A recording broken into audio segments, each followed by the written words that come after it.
we got in the house? Nobody yet.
Can you see that all right? Hell yeah.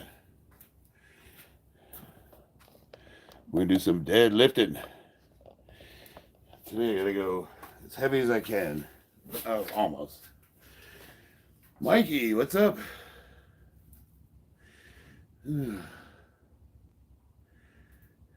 Mikey's, I'm gonna promote you to moderator, Mikey, but I don't want to. If people are making fun of me, you don't have to ban. You don't have to block comments. The only thing I'm trying to prevent is spam and like racism, obvious stuff. Bam.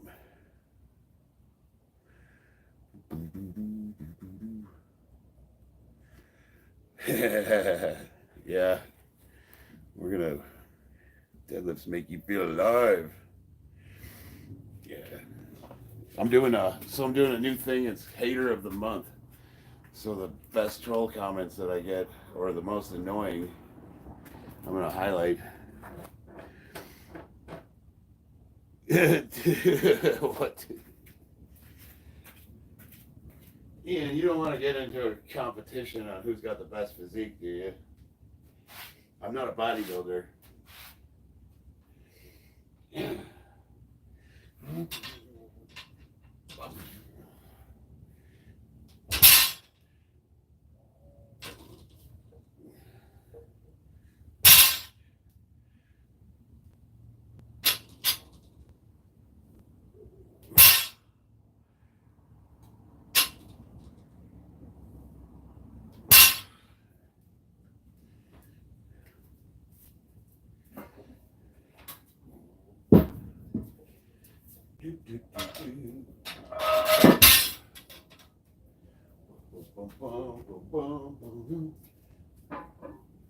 Everybody on this fine Saturday. I'm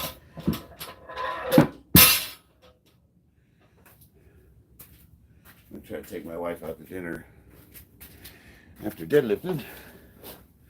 She's mad at me though. Oh yeah, titties or chest. Oh, Chili's is good. I remember they, what did I used to order from them? It was the dumbest thing. It was their chips and salsa. I just liked them. They used to have a, what is it, the unlimited for $5, something like that. Chili's is one of those places where you don't go in with high expectations, but it's decent food, you know?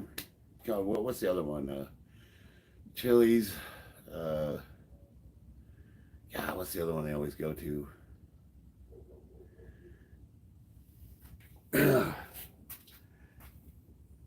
Not Olive Garden. Although that's another one. Olive Garden is to Italian food what Taco Bell is to Mexican.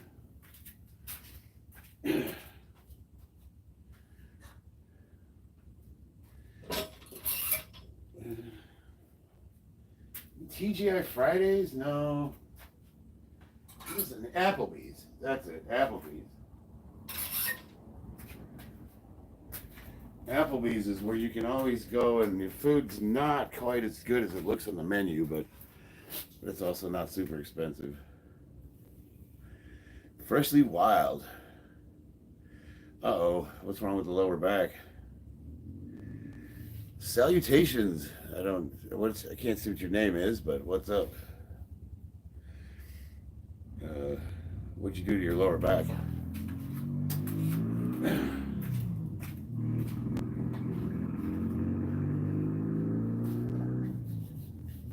I've got a little trick. I'm like Bruce Banner. They said, in what was it, in the first Avengers?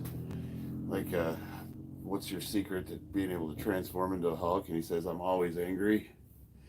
Well, I'm the same way, except for I'm always in pain.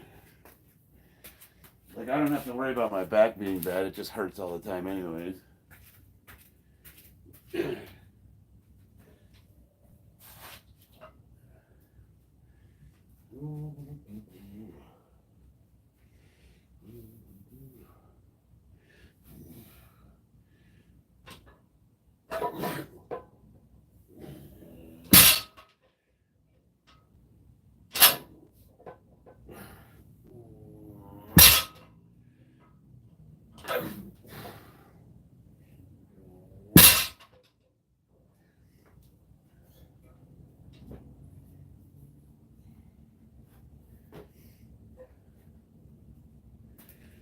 Fun fact. I'm going to share a fun fact of the day for deadlifting. You know, some people blow their biceps out when they're deadlifting. That only happens when you have a supinated grip, and it only happens when you hitch the deadlift. So if you see guys that kind of curl it, that's when they pop the biceps. So if you have if you use hook grip or straps or whatever, you don't really have to worry about bicep tears. But now the trick to not having bicep issues is just to make sure your arms are locked out and straight and you're not bending them. Yeah, everything feels good so far. Do you train your glutes with isolation movements? Not really. Do you want me to mouse pay you 100 cheese? Oh man, I went to the store. I was supposed to pick up mozzarella and cheddar, and I forgot.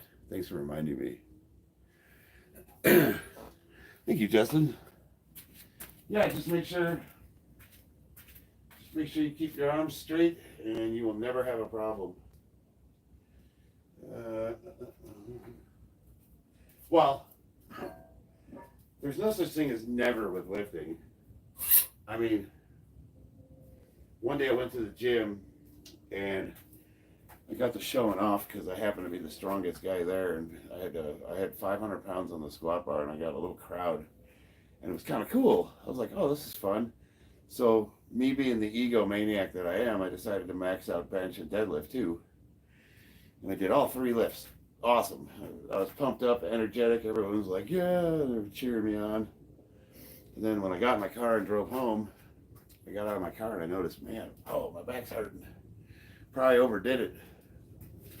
So then I opened the garage up, I walked in, and my daughter had a toy on the ground, so I bent over to pick the toy up, and that's when my back went out and I lost the use of my leg, and my whole side cramped up, and I wound up screaming on the floor, and my wife came out and she had to drag me to the truck and take me to the ER because I couldn't move my leg. It was pretty awful. So the question is, was it the training at the gym that took my back out, or was it my daughter's toy in the garage where it wasn't supposed to be? You know, powerlifters never hurt themselves training. They hurt themselves like carrying the groceries in after they go home from the gym. Let's see, well, one day I maxed out deadlifts. I did like 500 for a set of 10, and I was real pumped. And then I went in the house and I was watching TV and I sneezed, and one of my ribs popped out. Oh, Lord of mercy, that was painful.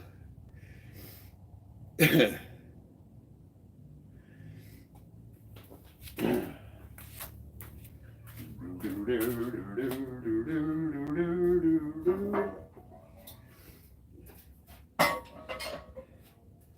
the first rule of Marine Corps powerlifting is we only count in 45s.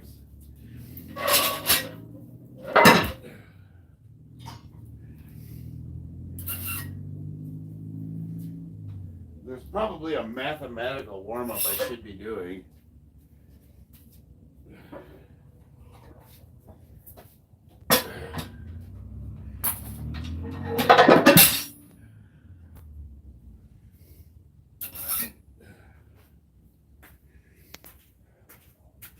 But then I have to math, and I don't math good. Most people math gooder than me. Sounds like a comedy skit, but one time I had a group of women come up to me and ask me if they could watch me deadlift. One of them was recently single, but I was too dumb to read between the lines. You know, it's always that what if. What if? That'll probably bug you for the rest of your life. I have a couple of those. Yeah, never see her again. Don't even remember what her name was, but I clearly remember her face. Yeah, it's always the chances you don't take, you know? I don't think we regret failure as much as we do impotence, meaning if you get up to bat and you strike out, is not the same as if you don't go up the bat at all. Tala, what's up? You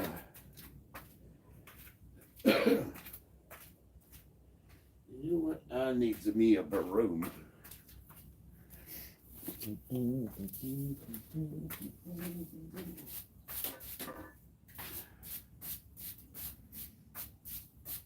And somebody told me that it was dangerous to lift barefoot.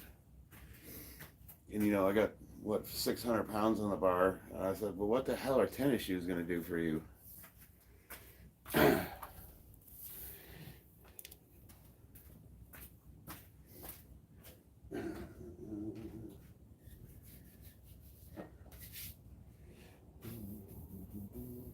going to keep the reps pretty low just because I want to see how heavy I can get.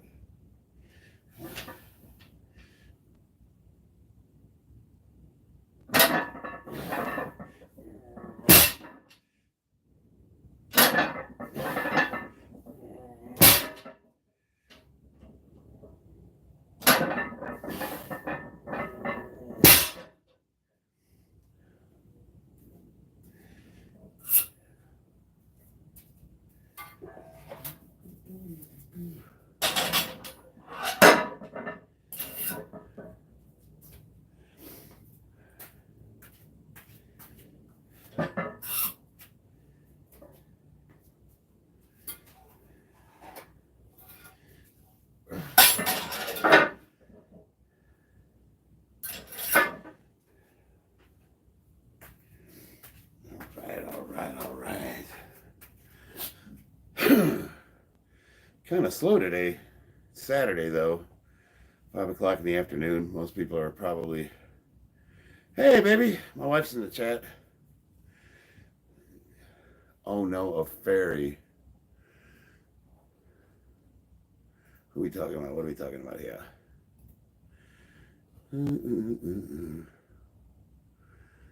Everybody's welcome.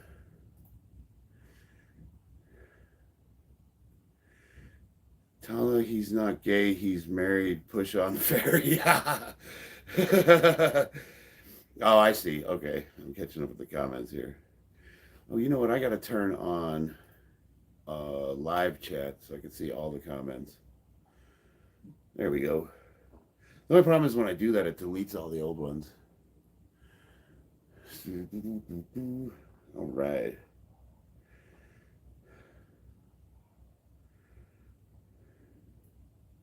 Hey babe, I'm already up to 405 pounds, so it's moving pretty good.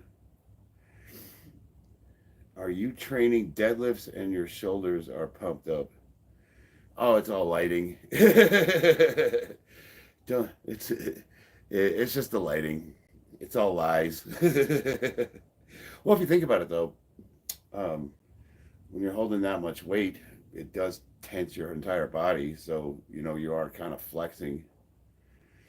Uh, Today you trained some calves. Not going to happen. Ken, are you Brent? No. I don't know who Brent is.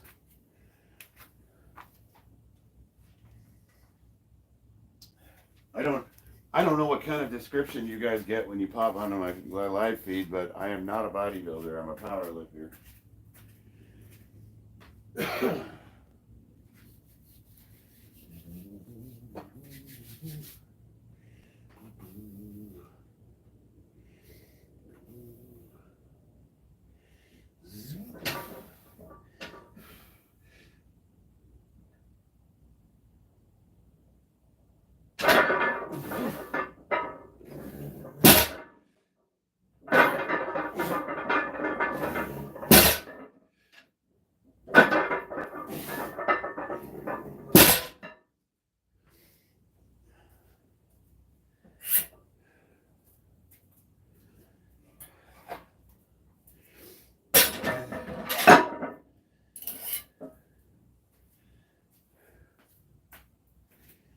I'm still warming up.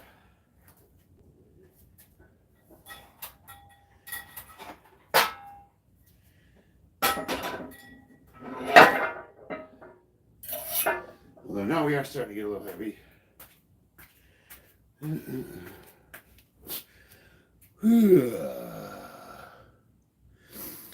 Let's see.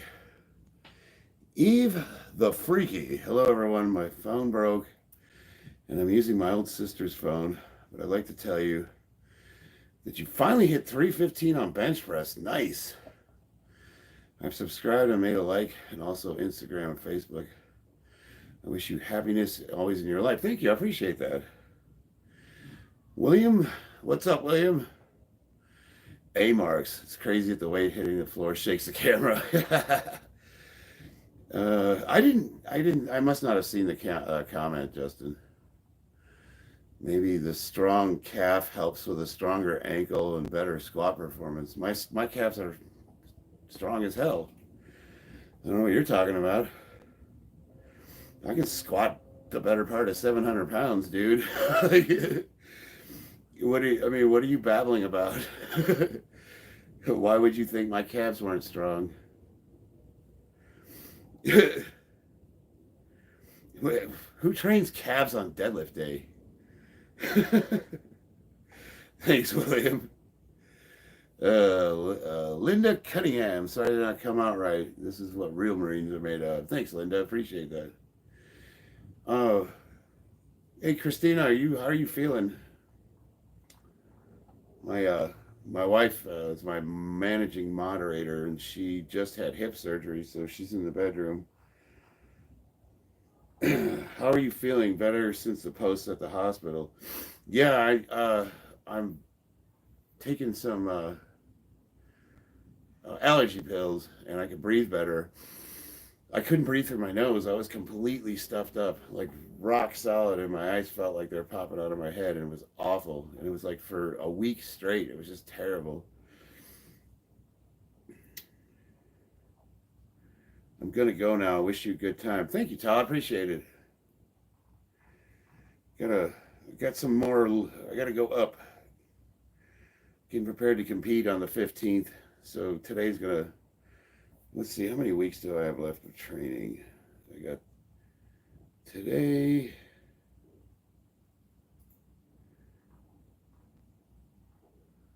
Oh wait, today's the 22nd. I am on the wrong workout. Uh-oh.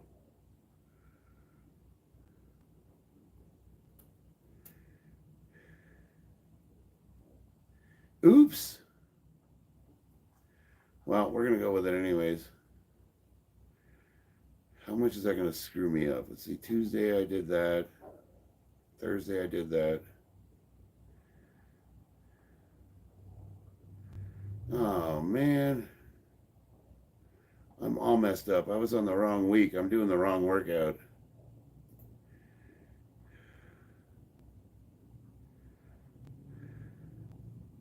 Well, we're going to do it anyways.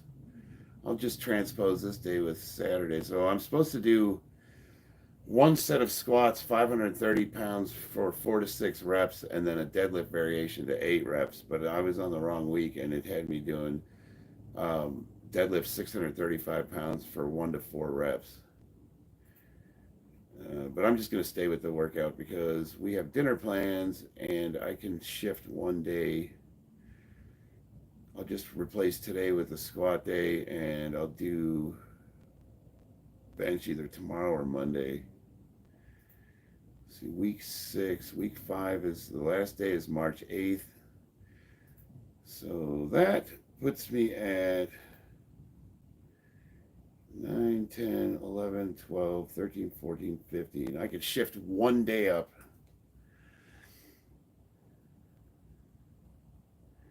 So that's what I'm going to do. Damn it. I'm screwing up here, guys. February 4th, so we'll go with the 5th. And that gives me my last training day will be exactly 7 days before the meet. Oh man. And then that still gives me tomorrow off. Or if I want to, I could bench later in the evening or something. Oops, I'm screwing up over here. All right, here we go. What do we got? Let me catch up with the chat here. I'm struggling with shoulder, upper back pain, sleeping on one side, move my entire arm. Do you have any advices? Do you sleep with your arms up? Because that's what helped me, was sleeping with my arms up, even though it was really uncomfortable at first. That actually helped solve my shoulder issues. And also, are you sleeping on a hard or soft mattress? I hope in my second life that I come back as a pair of your shorts. 8.5 and I'm trying for 12. I didn't see your previous comment.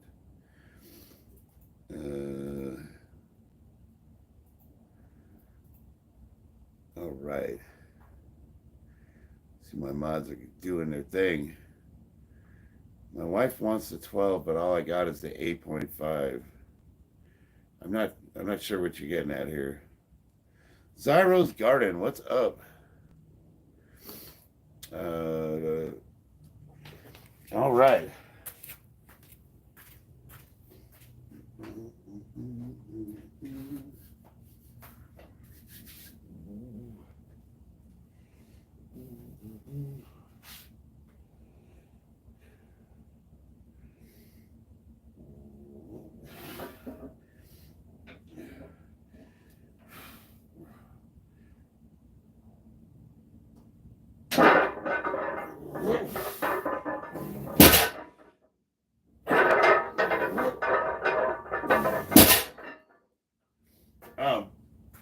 To all you trolls, if you guys actually say something clever, I'll read your comments. But like student high school, like that's retarded. What are you, 4? Like come up with something funny and I'll actually read it.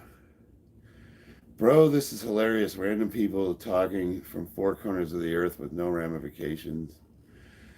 No, I don't block anybody. I actually, what I look for are trolls that have like some signs of intelligence, like above a 90 IQ. And if you have a funny comment, we'll read it.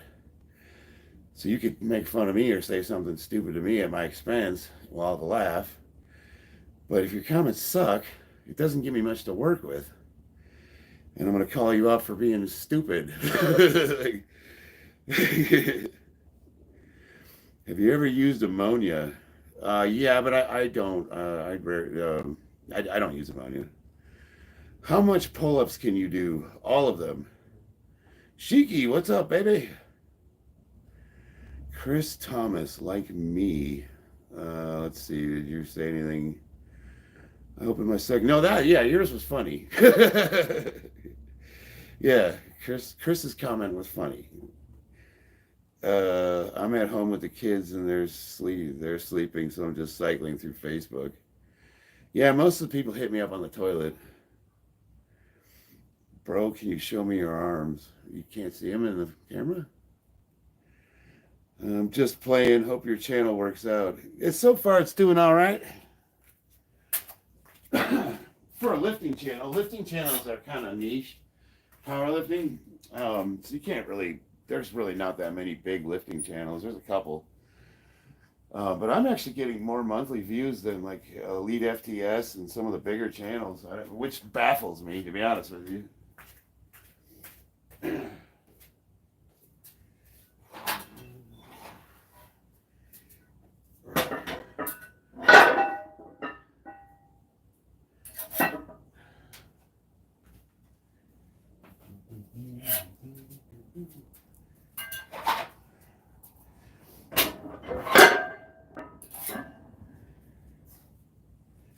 All right, we're gonna have to break the belt out here in a minute.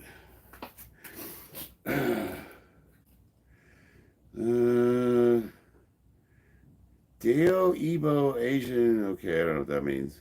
Do you use a belt for lifting? Yeah, when I get above 70%, usually. Do you take anything? Yes. Can you explain the difference between raw and not raw? So, the rules for raw are you are allowed knee sleeves, wrist wraps, which I don't know why you would use it for deadlifting. And that's it. So you belt. You get a belt, knee sleeves, and wraps, and that's for all three lifts. You can use shoulder sleeves for anything other than bench press. So if you want them for squatting, because a lot of older guys, when they get under the squat bar, they get a little tendonitis in their elbow. So sometimes having a shoulder sleeve helps for that. But essentially, raw lifting is just sleeves for squatting. There's classic raw, which then you can use wraps. Wraps will add 50 to 100 pounds to some people's squats, depending on how proficient they are with them. And then from there, you go into equipped lifting, which is there's single ply suits. They have these real stretchy, like shirts you can wear that'll actually help support the weight for bench pressing. And they have these singlets that are high compression. Eddie Hall wore one when he broke the world deadlift record. So basically, raw is just a belt and sleeves. That's what you're allowed.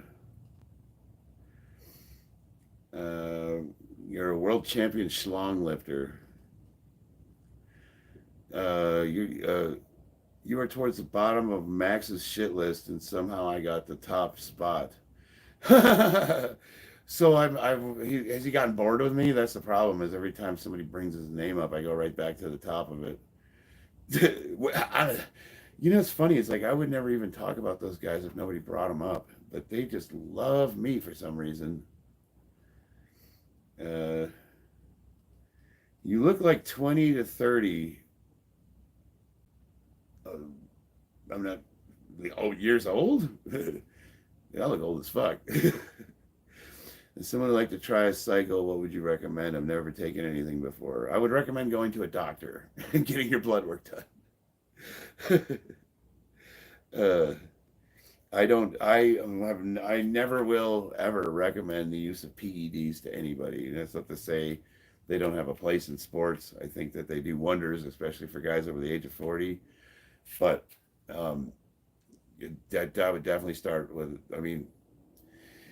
there's guys that are going to take steroids to get big and strong, and then I also always ask them, like, well, for what? What are you trying to accomplish? And if you're just trying to get big in the gym, to me, that's just not worth the risk.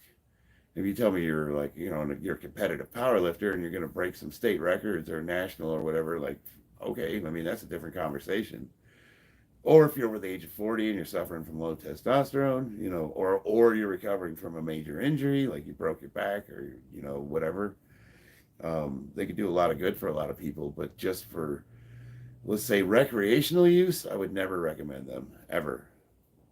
And definitely, I would not recommend them without the supervision of somebody who's an expert, such as a doctor or a healthcare professional.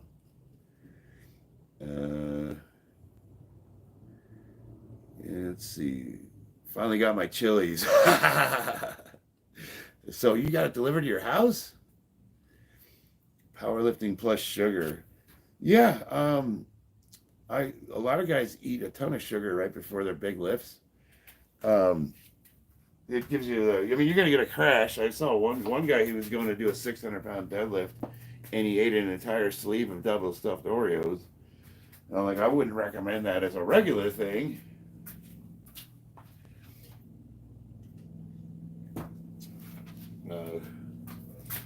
Give me a second. I'm gonna run to the bathroom real quick. Then I'm gonna lift this weight.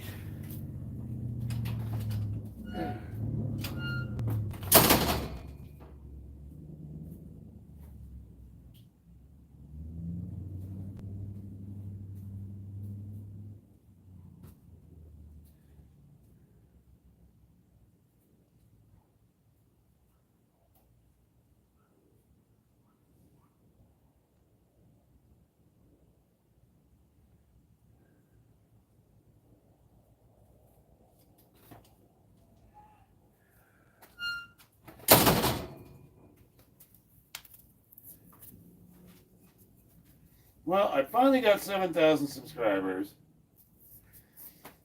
and I gotta be honest with you, I don't feel any different.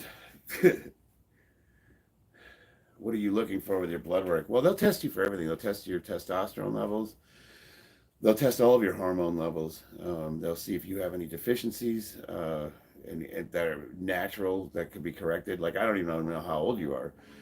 If you're in your 20s to 30s, if you're suffering from low T, it could be environmental. It could be a lot of things.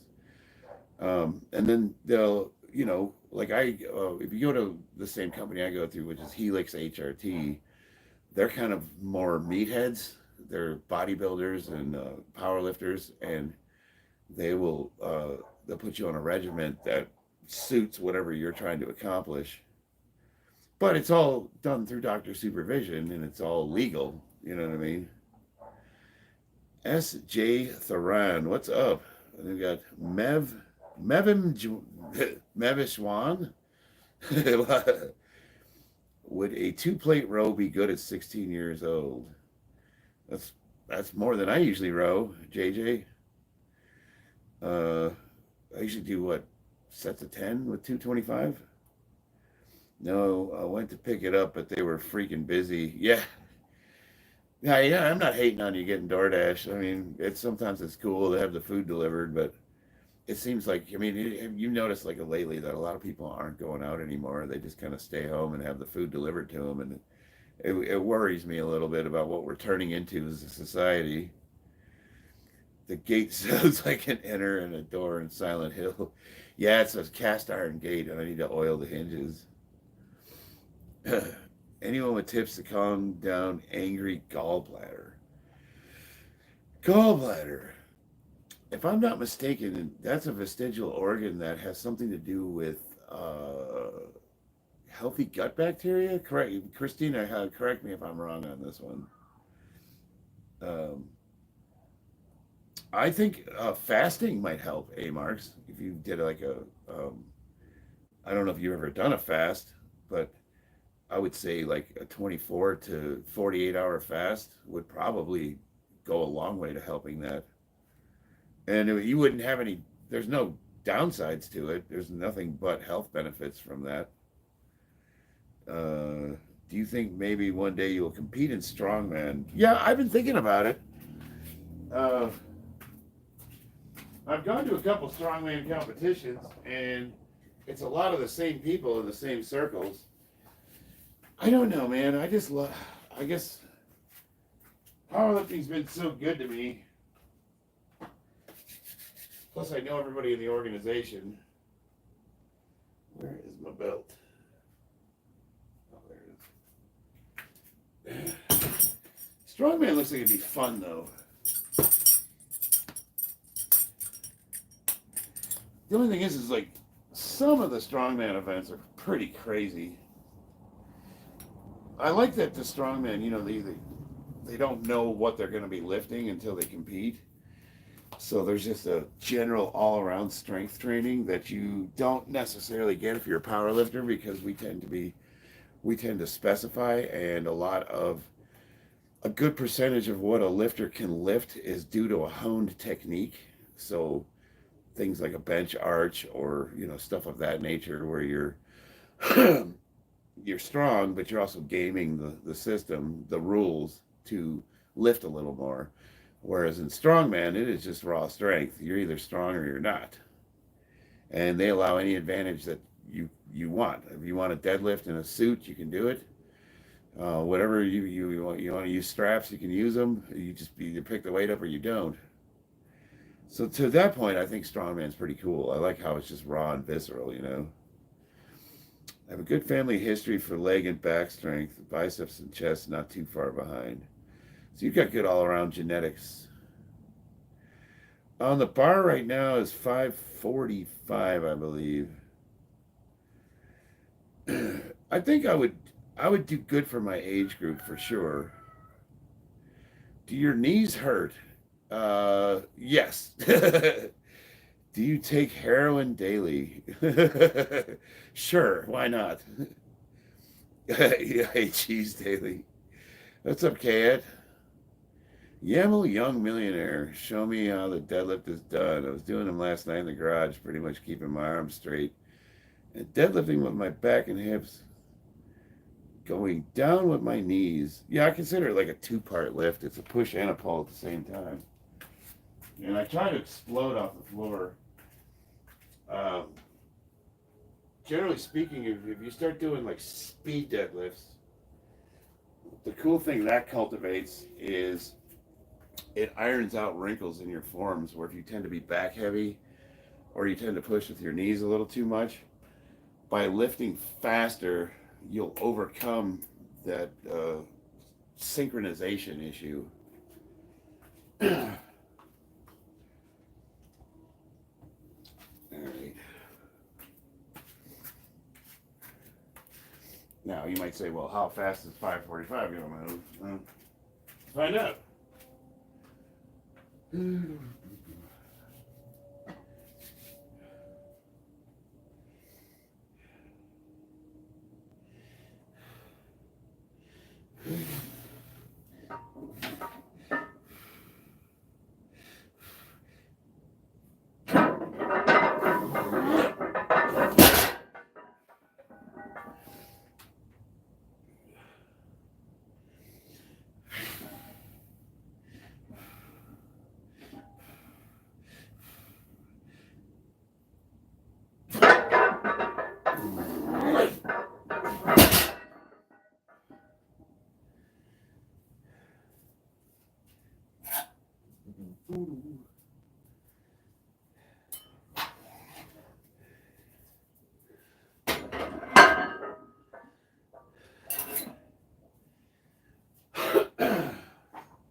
Ew.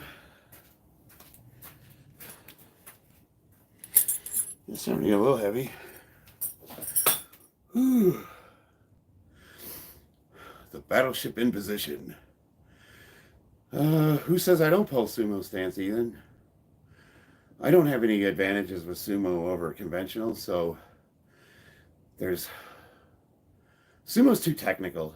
It's just a pain in the ass. But sumo's not easier. Otherwise, everyone would pull sumo, right? It's easier for the people that can do it.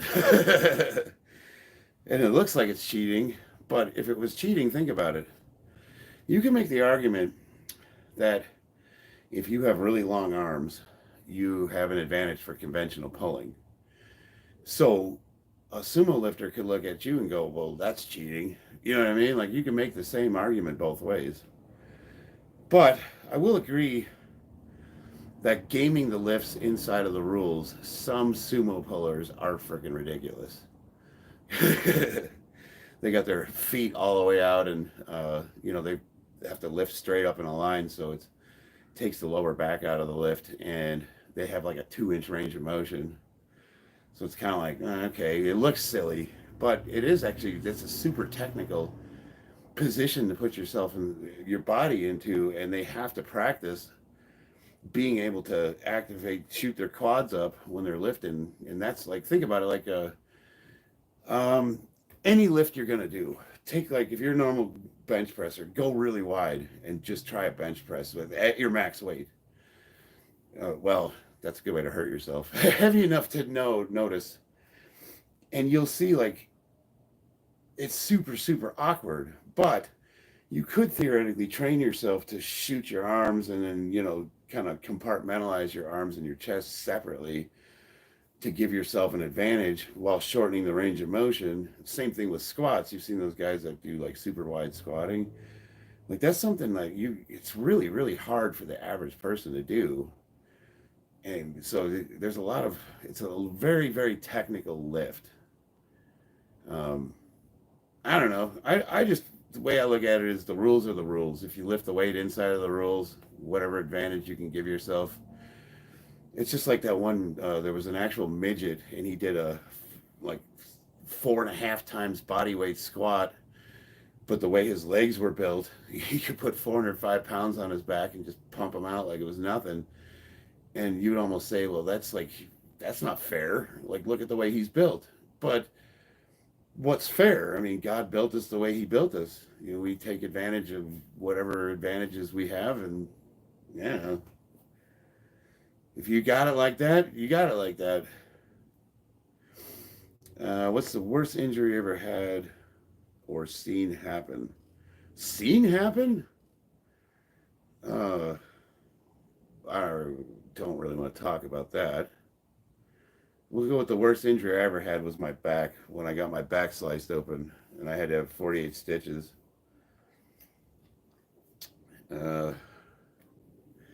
You can log out at a lower height or tear your deltoid. Yeah, right. I haven't seen too many natural lifters do pec tears. That seems to be something that only happens to PED users. Next video, world's strongest Marine deadlifts 2 Honda Civics after running out of plates. I love Rachmaninoff. I'm not sure who that is. Is that a UFC fighter? Any tips on coming out? Jose Alex. I haven't talked to your dad in a while, so no, I don't know what you have to say on the subject. Is he still living with you guys, or did he finally find his way? You got to be careful, though. You could get injured or die. Yeah, but come on. You can get injured driving to the store. You get hit by a drunk driver who crosses your lanes and takes you out, or maybe a satellite will fall out of the sky and crash into your living room, or, who knows? I mean, tomorrow's promised to nobody. That's no way to live. Don't take any chances. You could get hurt. Wrap yourself up in bubble wrap, Where's the fun in that? With your powerlifting experience, some strongman's training, and your Lango strike punch dad. Wait, what? With your powerlifting experience, some strongman's training, and your Lango strike punch dad power put you with some filthy guy in UFC, and you for sure put him to sleep. If my sparring is any indication, I would probably get murdered. I'm getting better, though. Well, here's the thing, though. So when we're sparring at the gym, we're only going like 30-40%. Light head strikes. You can hit a little harder in the body, and kicks are pretty hard, but nothing that's going to cripple you. And we'll usually try to take turns. We're practicing, so we're working on stuff. I think most of the young guys at the gym that I train at are much more skilled than me, but none of them would be prepared for the level of intensity and ferocity that I would hit them with if we were actually in a sanctioned fight. Like, I would bring a one round of like ferocity that they would just not be prepared for. What's your max bench? 425. Max deadlift was 685, and my max, well, you didn't ask what my max squat was. Cooking in the kitchen. What non-compounds lift do you believe to be essential?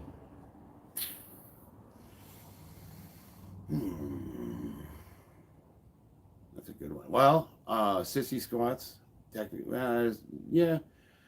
Um, any kind of hamstring curling motion, which could be hamstring curls or reverse squats or things of that nature. Um, See, those are all compound lifts, though. Do I really do any isolation lifts? I don't think I do. Every once in a while, I'll do a set of curls for fun, but I hardly call that essential. No, I don't. I really don't think that there is an essential um, isolation movement unless you're working around an injury or rehabbing something, or you're a bodybuilder and you just want to work on a certain body part. I mean, everything you can do with machines, you can accomplish with 5 lifts. And I say them every time I stream, in order: squat, deadlift, bench press, overhead press, barbell rows. And you could replace squat with weighted dips, and you can't replace, well, they would be considered a row. I like weighted pull-ups too. 645 for 2 reps. That's outstanding. That's awesome. And let me clear that up too. Let me go farther to say this, Josh. There's nothing wrong with isolation lifting either. If you enjoy it, do it. I'm just saying it's not necessary. It can be super beneficial. I just can't think of one that I have to do. Like there's like every week I just have to do it, otherwise I don't feel like my. Yeah, there's really nothing. Everything I do is compound lifting. I'm now that we're getting heavier, I have to wait a little bit in between repping. It's 527. I got 600 on the bar now. This will be good to see where my grip strength's at.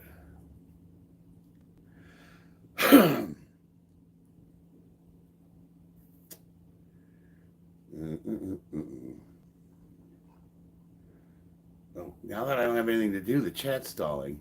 Let's see if I missed any comments. Young Don, what's up, dude? Glad to see you grinding. Thank you. And we got Nawaf Alatwai. What's the solution to pain after deadlift and then lower back? Jefferson curls. Stretch that lower back out and work it with the dynamic stretching. The definition of dynamic stretching is essentially stretching with resistance. So that could be bands, lightweight, and whatever. But working that motor pattern with light weights and stretching it out. The Jefferson curl largely gives you the same benefits of an inversion table, but it also works the lower back.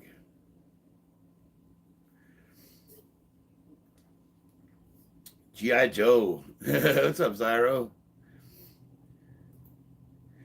You know what's funny is I grew up, everybody called me Chuck or Chucky because my dad's name was Chuck too. And it was actually watching an episode of G.I. Joe. One of the guys' name was Charlie, and he had a Hawaiian shirt on, and I was like, oh, that's what I'm going with. But you know what my dad told me? Or no, my mom told me this.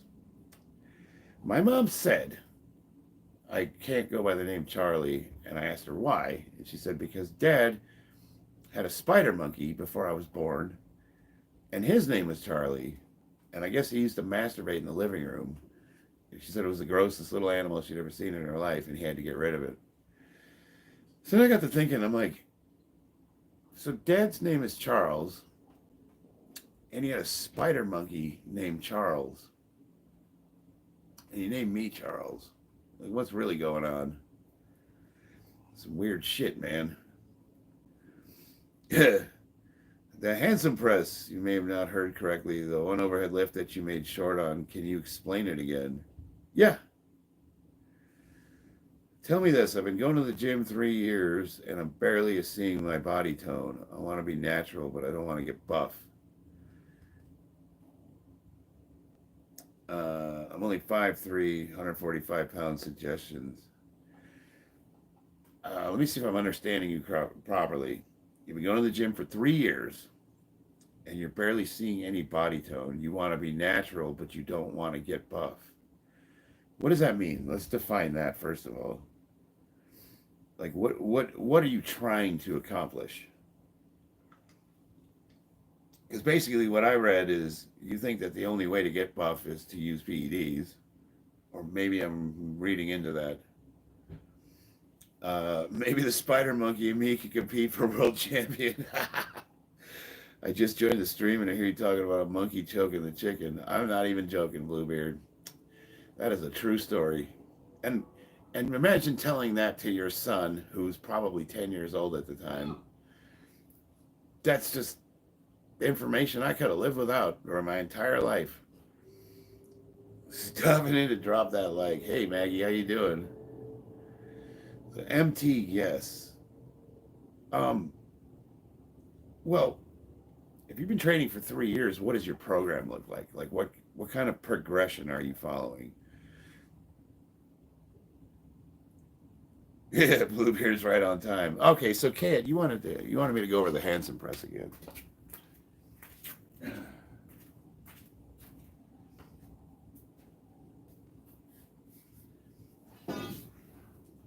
It's an extreme range of motion overhead press, where you're purposely going down the route where your elbows are, maybe even farther if you could stretch it, but you're rotating the shoulders all the way through that lift.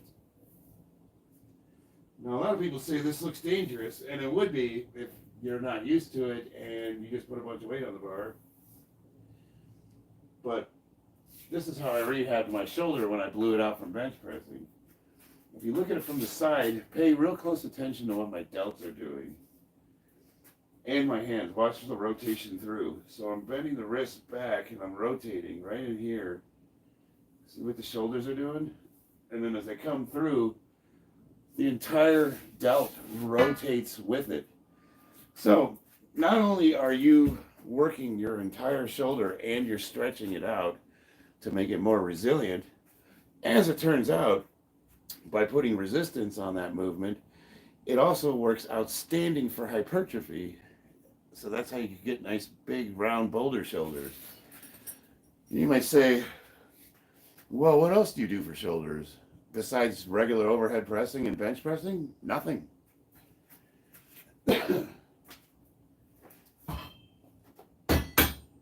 Once I started doing that lift, and it was recommended to me because I had torn the tendon that goes into the labrum, uh, we wanted to find an exercise where it stretched the shoulder out and worked everything at the same time. And you could do a lot of that with like an Arnold press.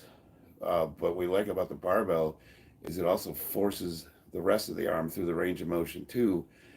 And it stretches everything out and gives you way more flexibility. And it basically bulletproofs your shoulders so that you don't have to worry about injuring it again when you're bench pressing. There's nothing guaranteed though. Johnny 5, appreciate that. You take the bird ball pay. You take the bird ball pay. Bird ball pay. Eat and lift big. You'll become what you were meant to become. Hell yeah. Can't argue with that, Jersey. You think I should invest in an Olympic bar or get a better one?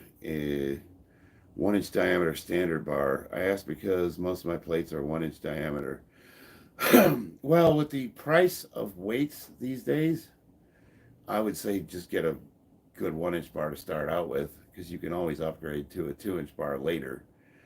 I mean, plates are expensive. Or what you could do maybe is try selling them, like at a Play It Again Sports or someplace like that, and then maybe try to pick up like a power bar and a couple plates.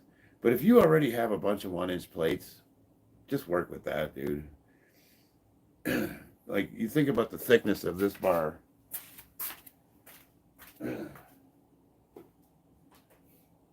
It's probably 25 millimeters, right? And then what's a normal power bar? 27, 28. You're not really losing anything. And what's nice about the 1 inch bars is because they are so thin, for doing things like deadlifts, they make the grip way easier. It's easier to hold on to. So there are some advantages of using a 1 inch bar. Plus, the reason I keep this is so that my kids and my wife can train, because this is a 20-pound bar. So if they wanted to do bench press, and like, the kids can't press the 45-pounder.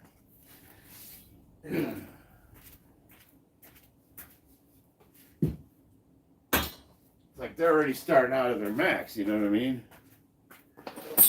It's just good. It's just handy to have whenever I want to do lightweight movements.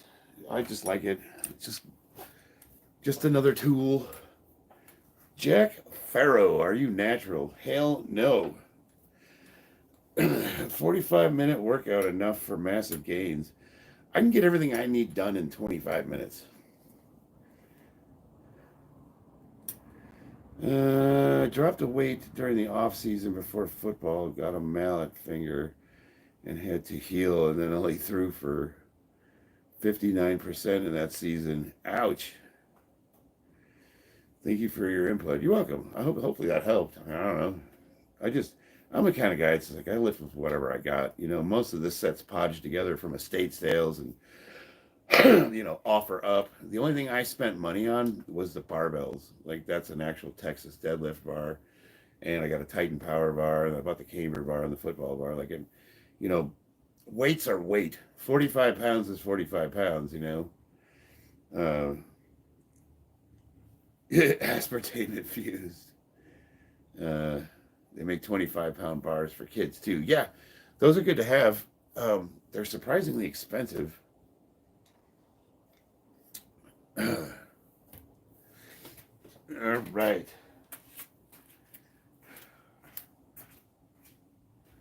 Come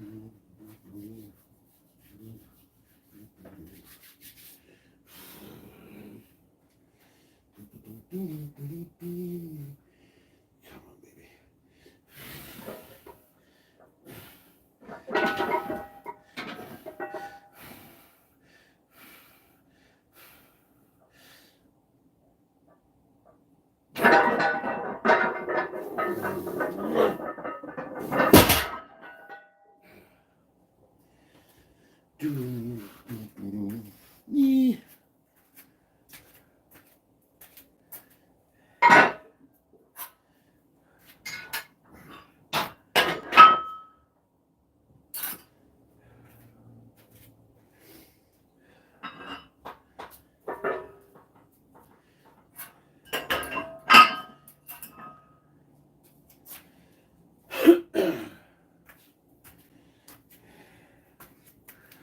Who y'all?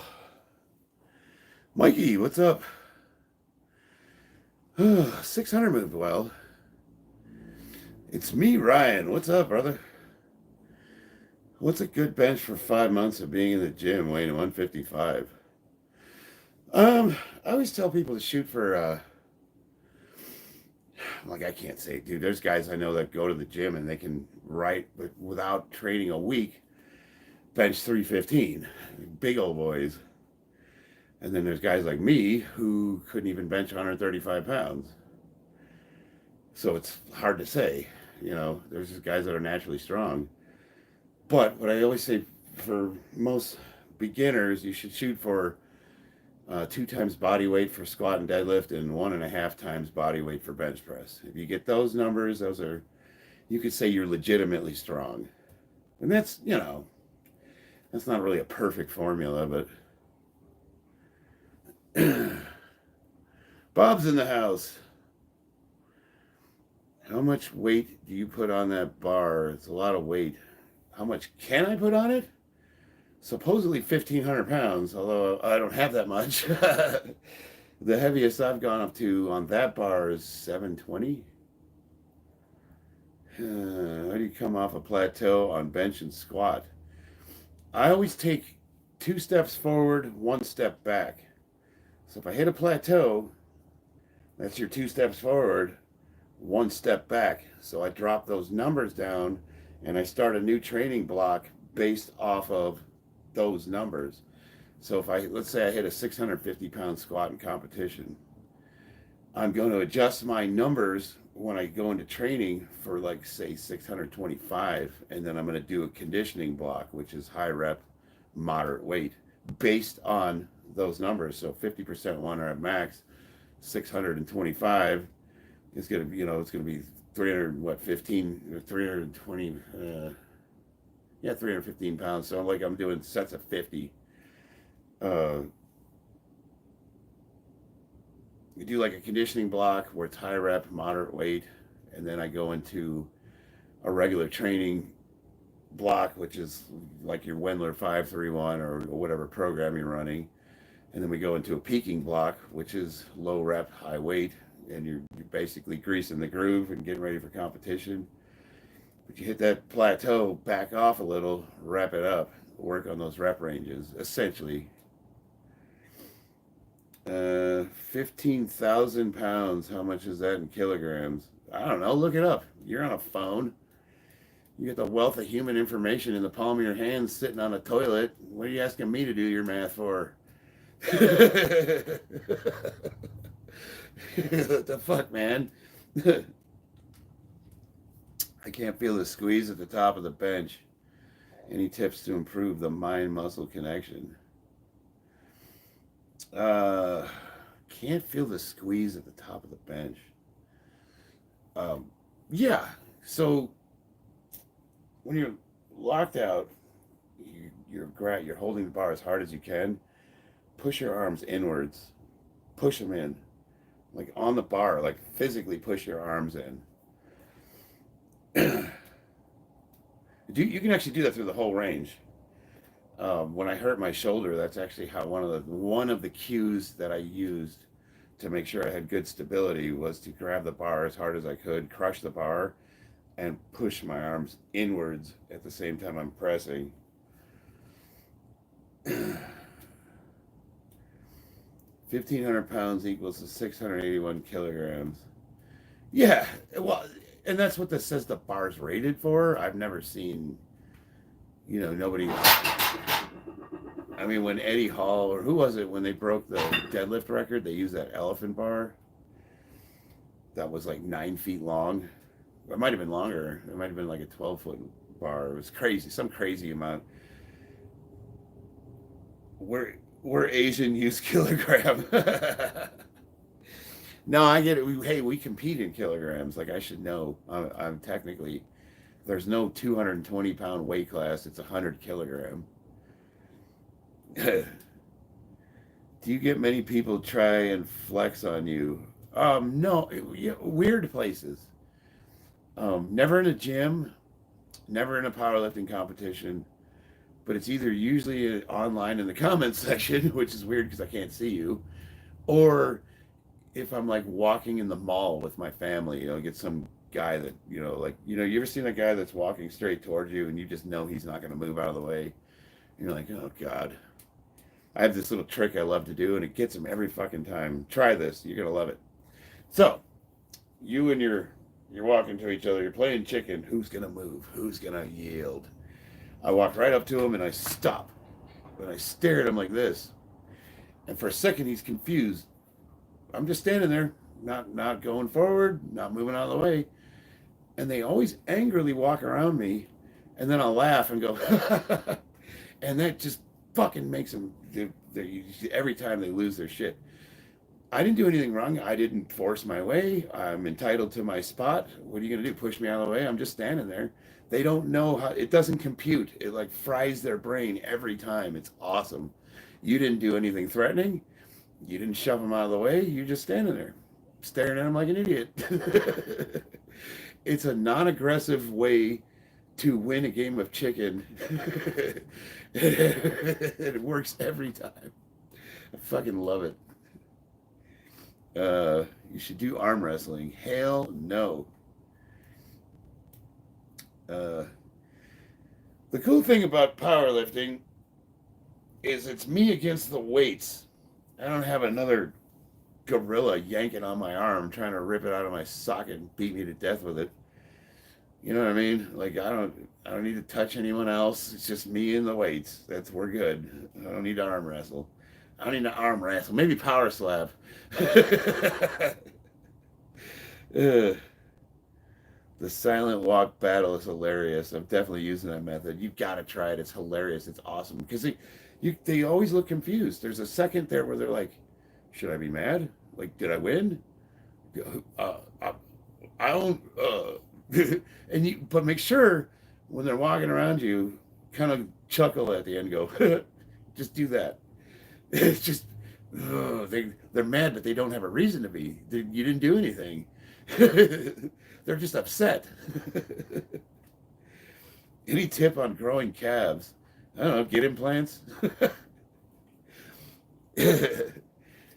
Do calf raises. Who are you looking at? Mandingo. Mandingo's having a stroke. He repeated himself 4 times. Try power slap because the palm of your hand is huge. How much do I weigh? 100 kilograms. Jack Farrow.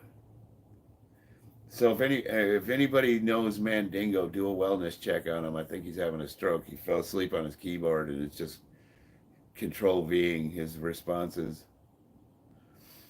I feel like someone. The one thing I learned a long time ago, Kayat, is never accept the challenge of anybody who asked you to arm wrestle, because they probably know that you don't know what you're doing. Usually, when people challenge me, they know what's up. You know, they want to make the big guy look bad. Thank you for your sage advice, Praetorian. That's a cool name, by the way. Praetorian. Let's see, it's 5:47. Let's see how this moves here, and then maybe we'll do one or two more, depending on how 620 moves. Back when my keyboard was broken, I had to control V all my spaces. It was awkward. Oh man, broken keyboards. No Muay Thai. Not tonight.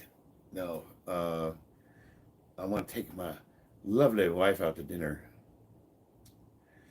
Any tips for gaining weight in an effective way, sir?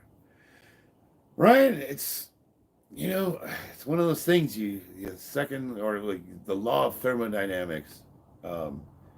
You can't create matter from nothing. So unfortunately, it really comes, as cliche as it sounds, you got to eat. You can't make something from nothing. So you got to add something to the system. Now, as long as you're training properly and what you eat is identifiable, chances are you're not going to put too much fat on. Now, if you're a hard gainer and you just can't. It seems like you just can't put a single pound on. I always tell people, double their diet, double your calories. I get this kid, he's 135 pounds, wants to get up to 170. I ask him how much he's eating, 2,500 calories a day. Try 5,000, and he was looking at me like, I can't eat that much. Well, figure it out. If you're one of those really super hard gainers and you just can't stomach food, you can look at things like mass gainer, or even there's an argument for eating ice cream and cookies and Snickers bars. And while I'm not saying that that's what anybody's diet should be mainly consisting of, sometimes you just got to figure a way to get calories in if you're just one of those super hard gaining types. And, assuming that you have the metabolism of a shrew and you're not going to put the weight on anyways, what's wrong with eating some Snickers bars? You know what I mean? Because they say that's horrible advice. What about people that are overweight? Well, I'm not talking to you. If you're overweight, you're already there. Overweight. Now you have the opposite problem. Now you got to stop eating Snickers bars. Come on, common sense, people. Eat a truckload of bread. Yeah, simple carbs, breads, cookies. I would say stay away from sugars as much as possible, but there's Simple carbs are simple carbs. It's going to break down the same way. Peanut butter is good. Dense calories, the most calories in the smallest amount of food. And then, snack throughout the day. Make sure you're getting them in. For hard gainers, I tell them to track their food, just like dieters would. Dieters track their calories. Hard gainers should also track their calories because you're trying to accomplish the same thing in reverse. You want to make sure you're getting your calories in. It needs to become part of your training. I would suggest for people that are on a hard gainer diet and they're eating junk that they shouldn't be, make sure you're getting your amino acids, anything that's or your enzymes to help break foods down that are hard to digest. Have a great day, pull-ups and deadlifts and bench press. Hell yeah, Praetorian. You doing it all in one workout? People said my bones is small, so I can't be muscular. That is absolutely bullshit. Bone density is going to be based on the amount of stress you put it under. So if you're under the age of 40, you can increase your bone density by taking combat sports. Take boxing, tennis. They look at the bone density in tennis, guys that hit tennis balls with a racket, or baseball players, and it's crazy. Like the bone density is nuts. So anytime you put your body under stress, real stress, your bones are going to also adapt to handle that stress. So unless you have a condition, a medical condition, all that's adaptable. That's something you can increase. Just get after it, man. Don't worry about what people say. People can say a lot of stupid shit. Just lift. Just do it. Do it now. Do it. Pick it up. Put it down. Do it again. Italian carbs, Chinese food carbs. Yeah, noodles. Oh, man, Italian carbs are, that's definitely a way to, you could, Mexican or Italian food, that'll get it done. Is Sam Sillick natty? We both are. I can't believe anybody would ask that question unironically. Do you use an app for tracking calories or do it manually? Apps are cool. I'm manually. I just sort of know what I'm eating, but it's a little easier for me because I maintain a weight class. I've been 220 pounds for 10 years. I just know when I'm full. People are like, how are you so shredded? I've literally been this weight forever. It's just, I've got my diet dialed in to where I don't, I just won't overeat. If I want to try to gain weight, it's not hard for me. And it's not hard for me to lose weight either, because I'm always right there.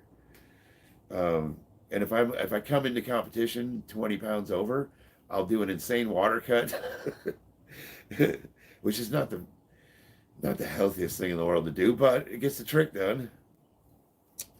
If you took one look at him, you would know he's a jackhead. Sam's a cool kid. You know what I mean? I like him. He's living his best life. I just hope he, people are always, when you're young, you're supposed to do stupid shit, right? I mean, what the hell? Good Arnold impersonation, thanks.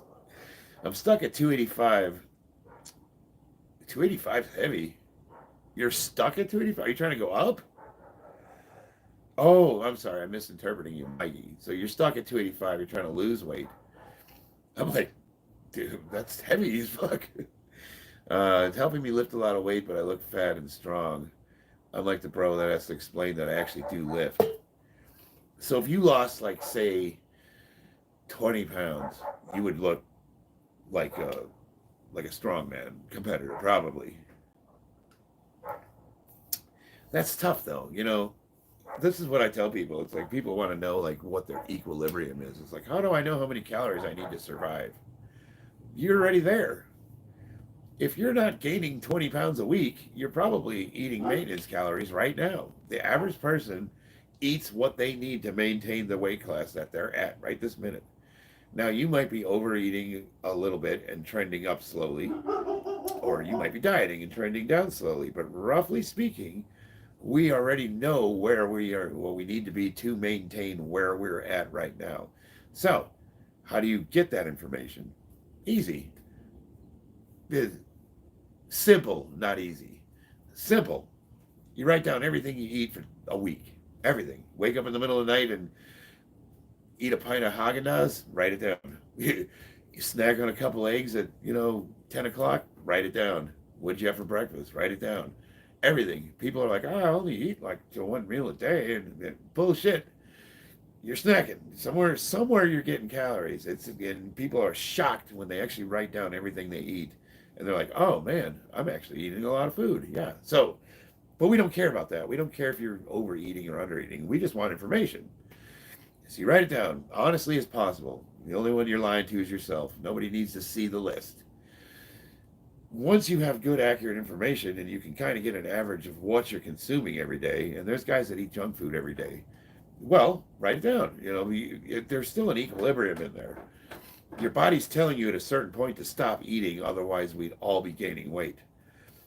Once you have that information, you can reasonably look at taking things out of your diet that won't change your lifestyle drastically so you don't have to suffer. You're stuck at 285. You got your list. What can you live without? Can you maybe get rid of the mayonnaise on your sandwiches? Can you switch to diet soda instead of regular? Can you, I don't know, just like what can you get rid of that's going to cut calories and aim for the stuff that's super calorie dense, like peanut butter? Maybe switch to Nutella, or I don't know, that's a good option, but you know what I mean? Like, you get what I'm putting, you're picking up what I'm putting down here. Maybe you do eat a ton of bread and you can change to lettuce wraps. God, why would anyone want to do that? I don't know. But, hey, once you have the information, you can find ways of reasonably dieting so that you don't have to alter your lifestyle and it's something you'll actually stick with. For me, it was creamer and coffee. I drink coffee all day and night, and I was probably putting down 1,000 calories a day in just creamer. Well, okay, I started drinking black coffee. Bam, problem solved. 0 calories. It tastes like ass. It's got caffeine in it. I got used to it, and now it's an acquired taste, and I like my coffee black now. I prefer it. Little things like that. I stopped eating mayonnaise on my sandwiches. I got rid of just like stupid ingredients like that. 5-6 days out of the week, non-negotiable. 4 days absolute minimum. 3 days in a row. 4th day rest. Are we talking about working off frequency? Is creatine worth taking? I'm serious about. Yes, it is. Creatine will give you. My wife did a paper on the ATP cycles, the cellular cycle of how cells produce energy, and creatine directly affects that. Your body produces it naturally, and you can get it from eating a lot of red meat, things of that nature. Supplementing it has been proven to give the average person like something like point whatever 5% energy. What does that translate to? It gives you that little extra push to go longer in your workouts, and which directly translates into a more hypertrophy, more strength, better training. And on top of that, it retain. A lot of people have water retention from it, so they look bigger. Their muscles look bigger. So you have two things: you look a little better, and you have a little more energy. Which there's nothing anabolic about creatine. But it does affect your ability to push harder. So why wouldn't you take it?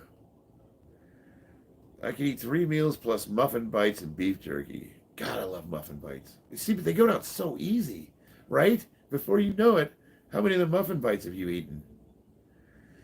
For one, I refuse to get rid of mayonnaise. Well, something has to give, Kayette. If when you're backed in a corner and you have to lose weight, something has to give. I always pick on mayonnaise because it's easily replaceable with like mustard. You get a nice Dijon mustard, it's not a bad change of pace. Or what do you call the horseradish sauce? Like, the nice horseradish spread, man, delicious. You just find other things. Lettuce wraps are keto. I need double the meat though. Just make a hamburger wrapped with a hamburger bun. So use a patty to hold the patty. Oh, you know what you could do? This is the thought. Let me think about this for a second. What cheese could you? Is it possible to crisp cheese, or would it just melt? Is it possible to get it hot enough where it would like kind of create a hard edge? Because I'm thinking like you could get a kind of a cheese and make that into like pseudo bread. No, maybe that wouldn't work. I like my burgers with donuts. You put a donut on each side. Meat filling. I just drink coffee too. Hell yeah. Dreadful Nick. Do you find yourself wanting to lift or not wanting to lift? That just depends on the day, Josh. Uh, Discipline always beats motivation. There's going to be days where you don't want to do it, and that's where discipline overrides. Just do it. You got to. I make a rule for myself. Generally speaking, I never go more than 3 days without training, ever. Sometimes on vacations, sure. KFC Double Down is like that. Yeah, discipline's like brushing your teeth. Who wants to brush their teeth? Is anybody like, oh boy, it's toothbrushing time? But what happens if you don't? Or discipline's like wiping your ass after you take a dump. Like you do it, whether you want to or not. Liam Hahn, you're definitely not the world's strongest Marine. So, well, what? Everybody, we got Lim Hahn in the chat. He's saying that I'm not the world's strongest Marine. So, as a powerlifter, Lim, who has a higher dot score than me? Who's got a higher dot score than me right now that you know of, Lim? Who? We'll wait. Or you can go online and look too. Please feel free to search. Matter of fact, you can go to openpowerlifting.watch and look up all the records of who's currently competing, and you tell me with age modifier who's got a higher dot score than me that has served in the Marine Corps. I'm waiting for you. Because I know, I've looked. I've done the research. Pound for pound, I am the strongest Marine competing in powerlifting today. I'm ranked #1 in the world for my age and weight. I have a McCullough score of 510. That's dots with an age modifier. Nobody that has the title of United States Marine is competing with a higher dot score than me. So you can suck it. Now, if you can come up with a name, I will honor that. But you won't, because I've looked.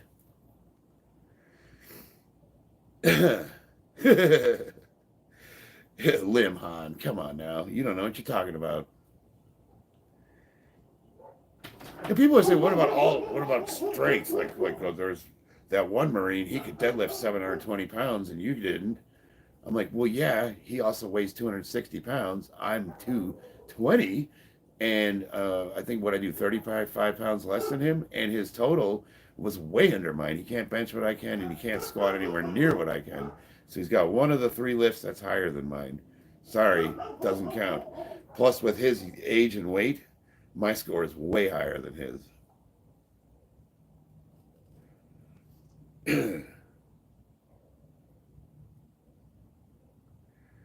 I don't give a fuck if it counts to you, Lim. Who are you? Oh, I'm going to call the USPA vice president and let him know that Lim Han doesn't like the rules. We should just, oh no, Lim doesn't like it. Oh, some rando on the internet doesn't agree with how you do dot scoring. Oh, no, we should just, everybody, what do we do? I'm at your page now, and you got a retarded picture of, like, who is that? Oh, it's not even you. It's UFC fighters fight in weight classes, right? So who would you think was better fighter, John Jones or Mighty Mouse? That's actually a serious question.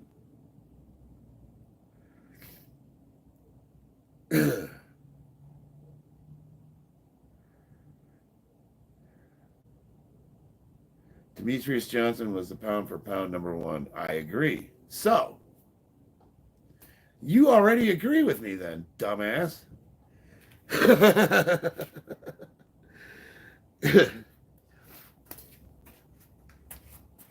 Actually, I would love to see that fight. I would love to see John Jones go up against Mighty Mouse. And that's a tall order. Like, so it's kind of unfair because like I'm never gonna beat the world record deadlift ever. I mean, Eddie Hall weighed over 400 pounds when he did it, and he was in his 20s. Was he in his 30s yet? No. So how does a 50-year-old man compete with that? Well, that's why the scoring system exists, so that they can determine based on the amount you lift versus your body weight and age after the age of 40, who is pound for pound the best lifter. And they do recognize both. They recognize the ultimate max lifters, the guys that have the all-time, the highest score, and they recognize the all best, which would be Ed Cohn, John Hack, who are in the 220 weight class. They had a 2,200 pound total. John Hack, what do you have, like a 940 pound deadlift, and he weighed 220 pounds. His score is higher than Eddie Hall's. Had Eddie Hall done it in competition, Eddie Hall had a suit on and he was using straps, so it wouldn't have counted in powerlifting anyways. But just for the sake of argument, I would. Which one do you consider to be more impressive? The 435-pound guy lifting almost 1,100 pounds, or the 220-pound guy doing 940? I don't know, man. To me, that's like it's an argument. It's an argument people have all the time. But you called me out, so I got to squash you like a cigarette. Plus, you don't even have a name to put next. You can't even like say, "I know a guy that's stronger than you." You don't even have a name. Like, at least come at me with a lifter. I'm 5'5", 140 pounds. I lift 220-pound bench. That's awesome, by the way, Liam. Seriously. My friend is 6'2", 200 pounds, and he benches the same. Yeah, it does make you stronger. Are you retarded? You're saying you're 5'5" and 140 pounds, and you lift 220 pounds. Your friend is 6'2" and weighs 200 pounds and can't even do his body weight. He's not stronger than you, even if he could outbench you slightly.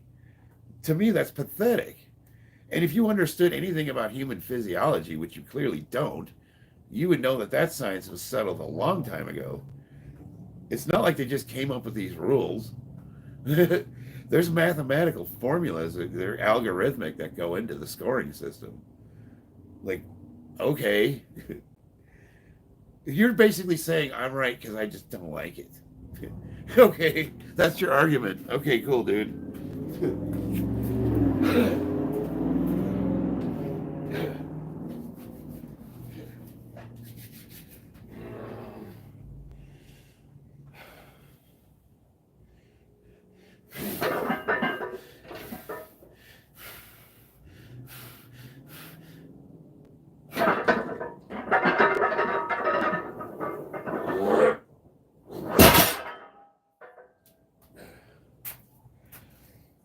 Thank you, though. Your irritation gave me the boost I needed to get that lift.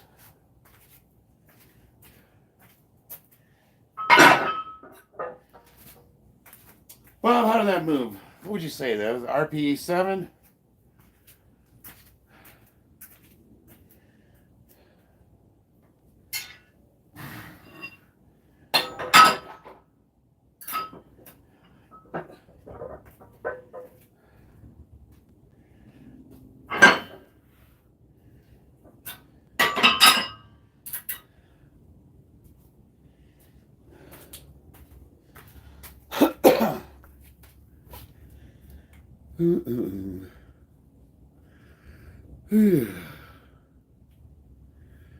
Pound for pound is just a silly. It might be a silly concept to you, but that doesn't mean you're right, and you're not the gatekeeper, nor are you the authority on the sport.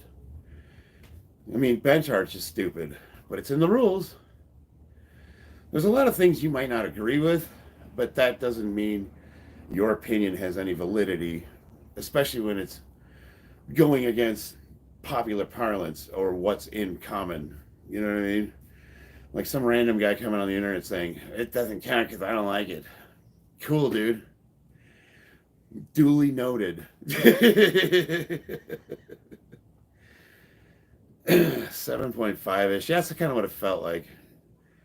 Breaking the floor was a little iffy, but I think I got 20 more pounds in me. Carson Stupin, bruh, which is what, short for bruh. Why didn't you get tight first? Thank you. I've been doing this for 10 years. I've been competing for a long time, and I don't really need you to correct my form, but I appreciate it. So, okay, let me explain this to you guys. So, do you ever see how Eddie Hall rolls the weight to him, right? He rolls it, and then he kind of gets under it. You can accomplish the same thing with this. That's exactly the same movement. It's just minus this.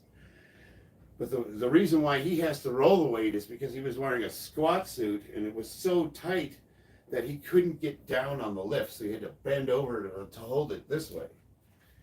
So that's why you saw a bunch of people copycatting, and now you see all sorts of retards in the gym rolling the weight to them and then lifting it up, not understanding that Eddie Hall had to do that because his gut was so big he couldn't bend down to pick the weight up. He literally had to bend over straight-legged, hold the weight, and then roll it into him to get into position, and it pulled him down, and then from there he shot up. Well, I'm using a similar momentum. It's the same thing, except for I'm slacking my arms, and then I'm pulling. So everything is tight. First thing I do is I clamp down everything. The only thing that's loose are my arms. It's a technique that I've been using for a very long time, and up to now, hasn't been an issue. Now, is it to say I can't hurt myself? No, nothing's guaranteed. Of course I could hurt myself. But you'd be better off asking questions rather than determining things for people, because you can get good information that way. Like you can say, hey, why do you do that? I'll tell you. Instead of like, oh, you're going to hurt yourself. Okay, thanks. Hope your shit comes out good.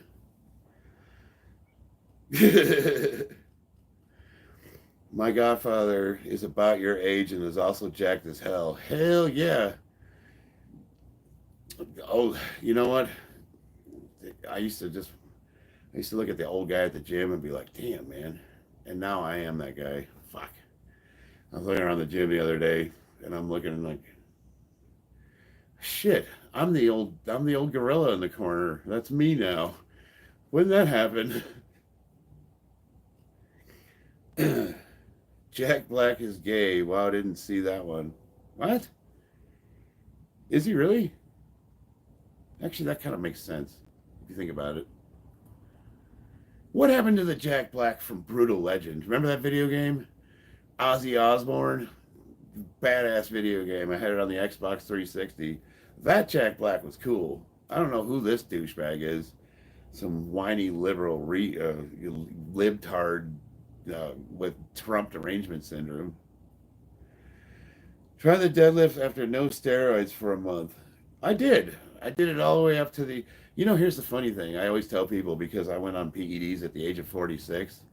So when people when they talk about natural lifting, I could say I was naturally lifting way longer than you've been alive. And I had the national records as a tested lifter. So before I went on PEDs, I want to say 2016, I had the USPA national records, 100% natural. But I guess none of that counts. I didn't start existing until the age of 46. You feel like the sudden jerk will tear... Yeah, so, Carson, so all kidding aside, I actually do appreciate your concern. And I'm not even joking. It's something I've been doing a really long time. So, just to give you guys the cues I'm going through. So I get my feet right over this little bone right here. Straight down. And then I pull the bar and I kind of set to make sure I'm coming up like this a little bit. I'm just feeling it. If I got to move my feet out a little, I get adjusted.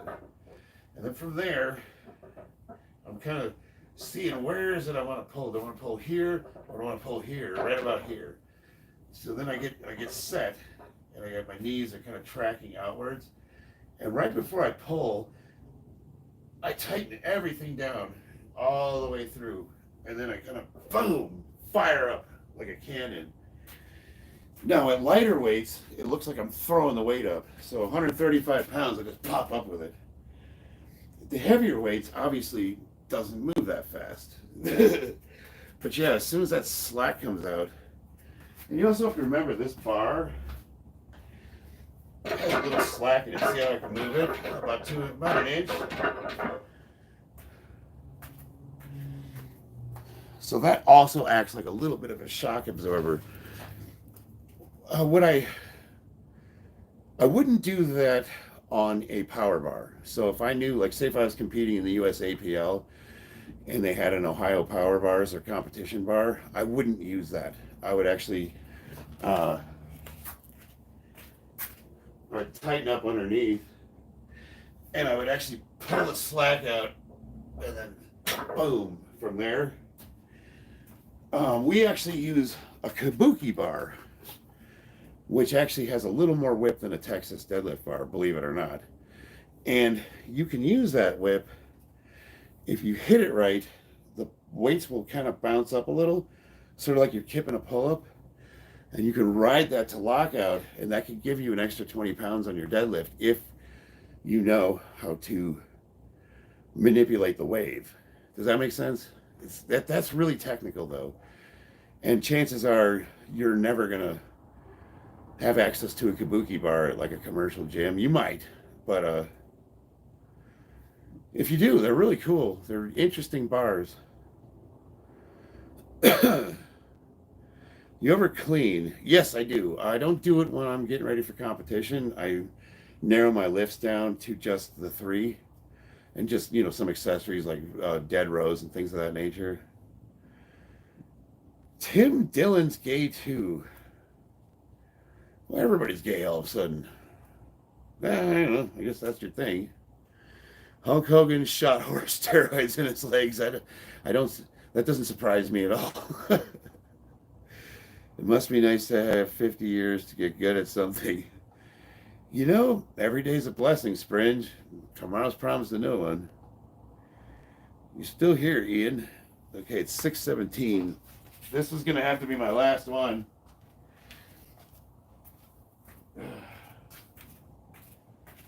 I still need a couple minutes. This will be my last one, and then I'm going to try to see if my wife will go to dinner with me.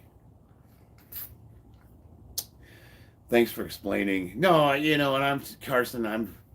We're playing. I'm kind of giving you shit back, but in all seriousness, like I'm actually kind of glad you pointed that out, because if somebody didn't understand that it's a technique I've been honing or have honed over a period of years, it is not something I would want to see if I was teaching somebody how to deadlift. Like there's a couple different ways you can go about doing the same thing.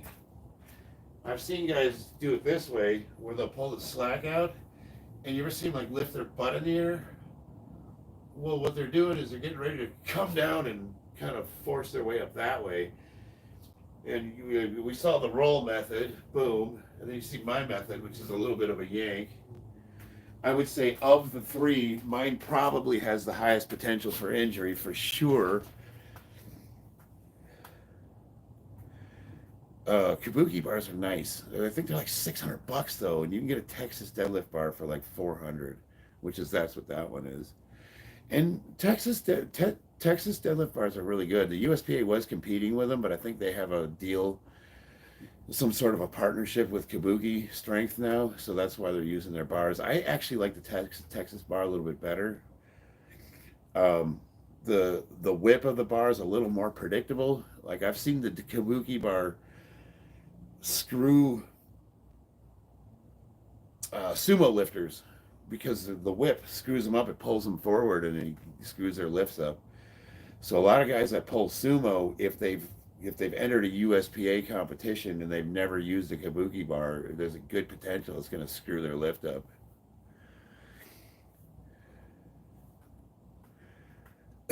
I always say go cheap on the weights. Weight is weight. 45 pounds is 45 pounds. You get them at garage sales, go to Plate Against Sports, wherever. Spend money on bars. Definitely, if you're going to spend money on equipment, it's the barbells. Thank you, Bobby. I only got 1 like on this video. Well, actually, let me see, 35. My YouTube wave, I've kind of, I was starting to peter out a little bit. I had one video that a live stream that had 80,000 views. It blew me away. I didn't even know what to do. I got hit so hard in the comment section. I was used to having like 4 people, the same 4 people. Like all of a sudden I'm like, why are these people yelling at me? What do you mean? What about my mom? Well, that's mean. Who are you? Like, well, what'd I do to you, dude? Like all these comments are just vomiting all over me. Like, you're gay, you're a piece of shit, you should kill yourself. Like, oh my God, what did I do to piss you off? And then once I realized what it was that was happening, YouTube changed the way they do their live streams. So now when you're scrolling through shorts, live streams will pop up. And I realized that most of the people that come and view me are just sitting on the toilet scrolling through. And they're probably going to say something funny, or maybe they're interested, or usually it's something derogatory. And I'm just like, not now.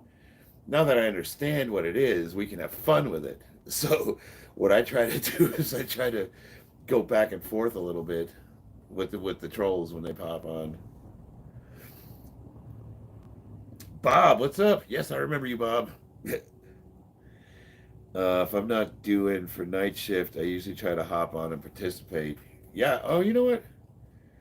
Kat, I'm going to promote you to standard moderator.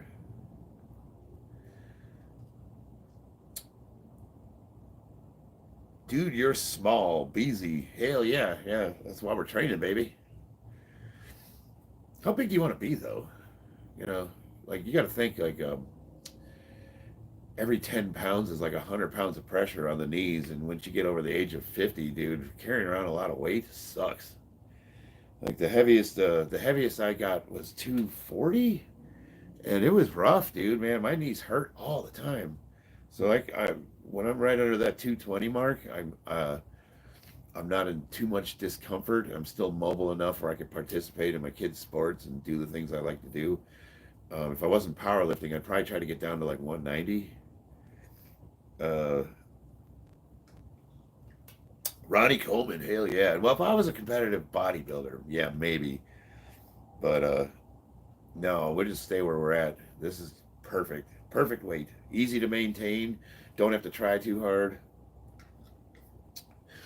I can still walk.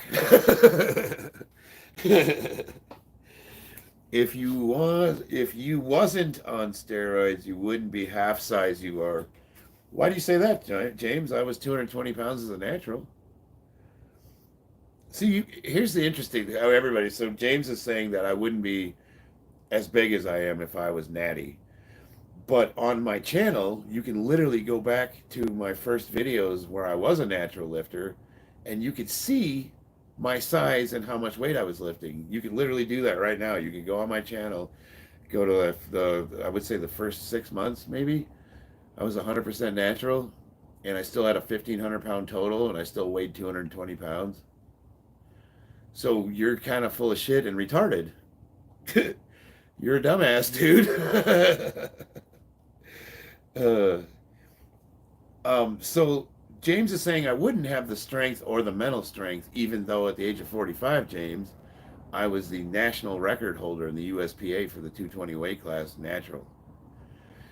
It was good enough for me then. So you're kind of a moron. You have what I like to call contempt prior to investigation, which is it shows kind of a low IQ. Does that make sense? You're sort of letting everybody know that you don't have the ability to reason or think for yourself. And that's cool. I mean, we like dummies on this page too. They're easy to make fun of. So stick around. You could be my punching bag.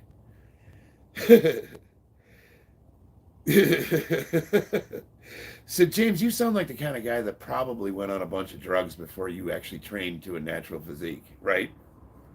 You just started working out and went on a bunch of crap. Probably read it on a muscle and fitness forum somewhere. So you're putting your shit on me. You're not having a debate. You just there's nothing about that as debating. You're telling me I wouldn't be the size I am now if I was natural, even though I literally have video proof that not only was I this size, I was also a competitive champion, record holding power lifter as a natural. So you can help yourself to my tenders.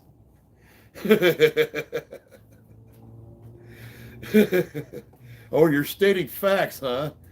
You started training from 13. Well, there you go. There. The idea that how old are you? You're not 13 years old, are you? Am I arguing with a minor? James, how old are you?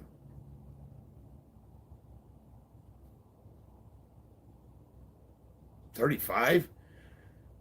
Bro, I went on TRT at the age of 46, stupid. I was 100% natural all the way up until the age of 46. And yes, I've done 3 or 4 cycles since then. You have no idea what you're talking about. You probably didn't even go through a doctor, did you? 800 tests? No doctor would prescribe 800 milligrams of test ever. Well, actually, that's one thing you and I do share in common. I am a recovering alcoholic, and I've been sober since 2013. So that's something. My heart goes out to you for that. For all kidding aside, that's not something I like to joke about. Uh, yeah, and just to be transparent with everybody else in the chat, like I've gone above and beyond what the doctors have prescribed me, obviously. But I don't know. Like guys, they just assume that we all take a bunch of fucking gear because they did stupid cycles when they were younger, and they probably had really bad side effects from it. And it's unfortunate that they didn't have the guidance of somebody that you know knew what they were doing. Because but you can't just because you had negative consequences or repercussions you shouldn't put that on other people because you don't know anything about them. Now you can ask me, I'll tell you. I'll tell you exactly what I take and why I take it and how long I've taken it for. Be happy to. But people don't do that. They just come on here and they just spout their bullshit. They're like, oh, you do it. I'm like, oh, okay. Well, if you say so, you know.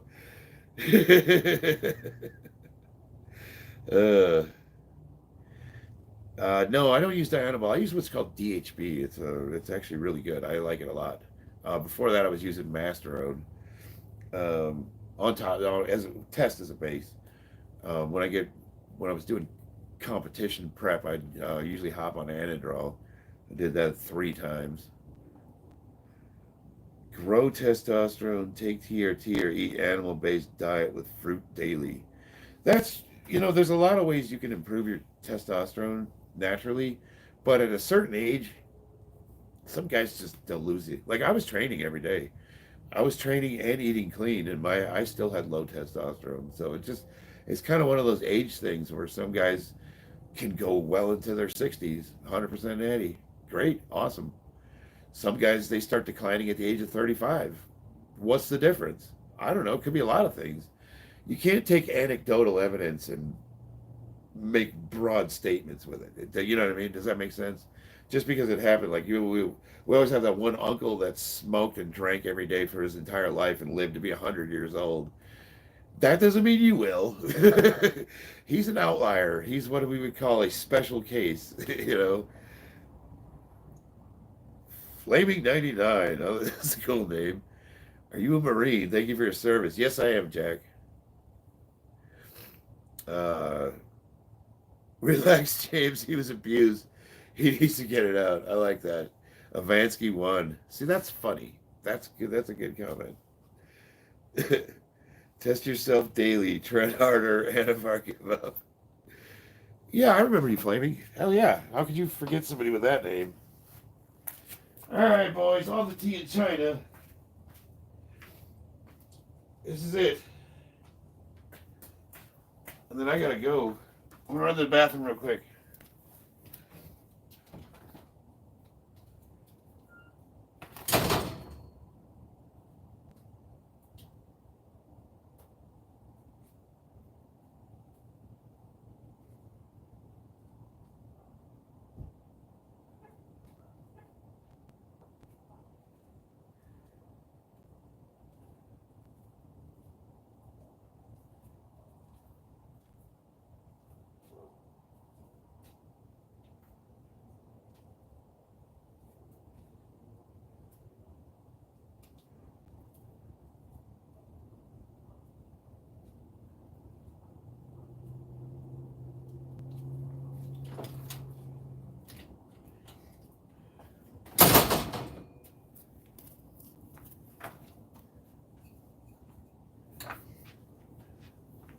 All right, this will be the heaviest I've gone with a straight bar since my last competition. This will tell me a lot about where I'm going to be opening in a couple weeks.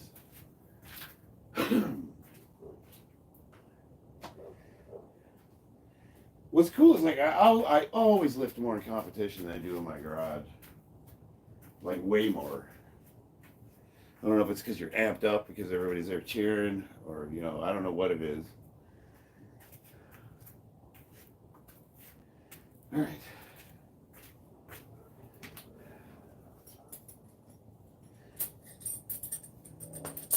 All the tea in China.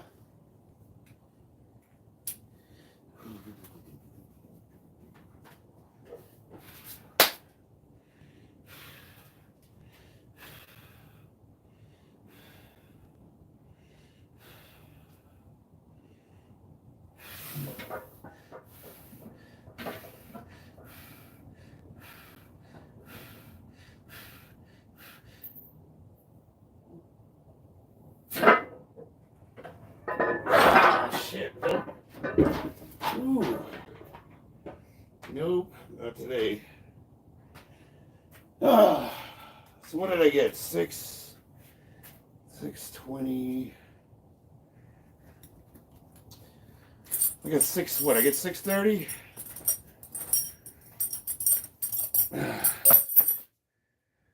Whew.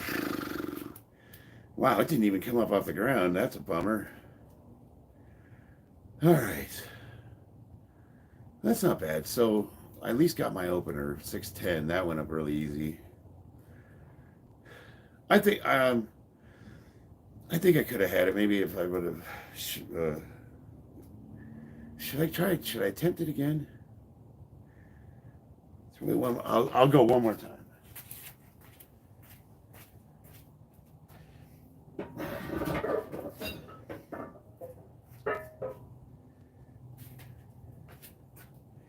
We'll wait 2 or 3 minutes and then I'll just try to hit it again. Yeah, I'm running out of time, Rick.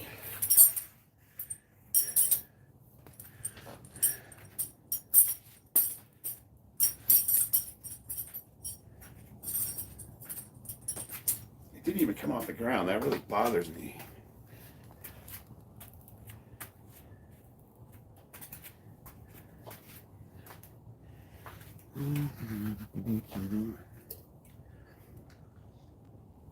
You wouldn't attempt it again, Bob? You know what? Bob's got a good point. I am 3 weeks out of competition. There's really nothing to be gained here. I still have 2 more training weeks.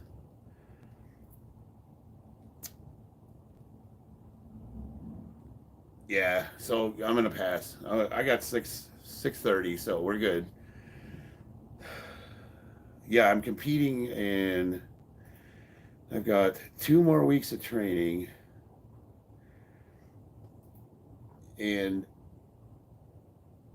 Wednesday I have to squat 545 or 555 for triples, and then deadlift 585 for 6 reps. So I still got some hypertrophy work to do.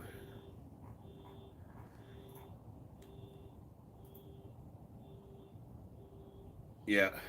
Yeah, okay. We'll play it safe. I hate doing that though. I'm an ego lifter. Like that's a weight I should get. All right, guys. I'm gonna take my wife out to dinner. I still got a pretty good one. I still got 630. So we'll make a short out of that. All right, guys. I love you all. Thanks for the laughs. Thanks for the comments in general. I had a good time. I'll talk to you guys later. I love you guys, and I'll see you on the battlefield.